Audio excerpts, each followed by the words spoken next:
अच्छा गुलाम साहब, आपको कितना लग रहा है कि जहांगीर तरीन साहब जो है वो आएंगे तो इमरान खान सबसे मुलाकात हो गई अगर, क्योंकि लग रहा है कि अब तो सबसे मुलाकात का कह रहे हैं, सब इत्तेहादी उस मुलाकात की तरफ जा रहे हैं, तो ये तो इत्तेहादी नहीं अपनी जमात के हैं, लड़ाई अपनी जगह, या कोई बीच में कोई ऐसा शख्स बीच में आ जाए जो जहांगीर तरीन को मना ले। अगर जहांगीर तरीन साहब फ़र्ज़ करें चले जाते हैं उस तरफ, यानी PDM या नून लीग या पीपल्स पार्टी के साथ देते हैं, तो तब आपको लगता है नंबर गेम पूरी हो सकती है, उसके बाद कोई मसला नहीं है?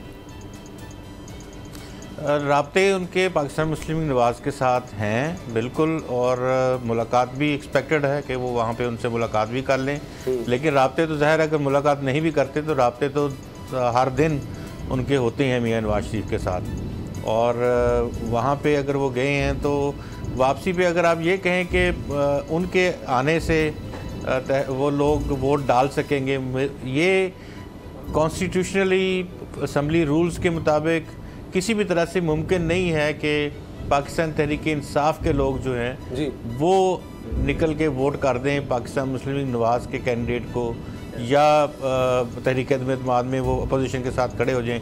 ये पॉसिबिलिटी नहीं है जब तक वहाँ पे स्पीकर हुकूमत का अपना बैठा हुआ है। स्पीकर अपोजिशन का हो तो ये पॉसिबिलिटी हो सकती है, अदरवाइज़ बहुत मुश्किल है। तो पहले वो जो है पहले स्पीकर को हटाना होगा, ये जो रेक्विजिशन आ रही है इसमें फिर पहले स्पीकर को हटाएंगे आपके ख्याल में? ये तो इनके पास फिर इन्होंने ख़राब करना होगा अपने आप को, और अदम एतमाद ला के तो नाकामी से दो चार करनी होगी। अगर ये इस तरह से नहीं करेंगे, टेक्निकली तो यही चीज़ है कि इनके होते हुए कोई किसी और जमात का आज़ाद लोग वोट डाल सकते हैं। इनके अपने लोग जो हैं वो वोट तहरीक इंसाफ के टिकट पे जीतने वाले लोग, उनके मेंबर, उनके कारकुन वो वोट नहीं डाल सकते असम्बली में उनके ख़िलाफ़, वो डालने नहीं देंगे। असद कैसर साहब नहीं डालें, अगर कोई उस तरफ जाने की कोशिश करेगा वो नहीं जाने देंगे, तो वो गिनती में नहीं आएगा जी। उससे पहले उसका फैसला कर देंगे। मैं गुलाम मुर्तज़ा साहब से बिल्कुल एग्री करता हूँ कि अगर स्पीकर वहाँ पर ये रूलिंग दे दे कि जनाब ये अदम एतमाद में जो रूलिंग लीग के जो लोग हैं, जो PTI के लोग हैं, उनका वोट मैं काउंट नहीं करूँगा, तो बड़ा मसला हो जाएगा। गवर्नमेंट के पास 100 तरीके हैं उसको रोकने के। स्पीकर बड़ा पावरफुल है असम्बली के अंदर, तो पहला टारगेट जो है वो असद कैसर ही होंगे।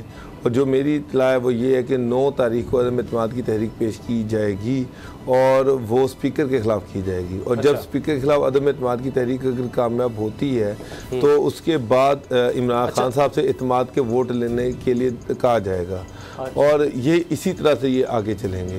तो पहली चीज़ मैं मुर्तज़ा साहब से बिल्कुल एग्री कर रहा हूँ, इसी तरह से ही होना है।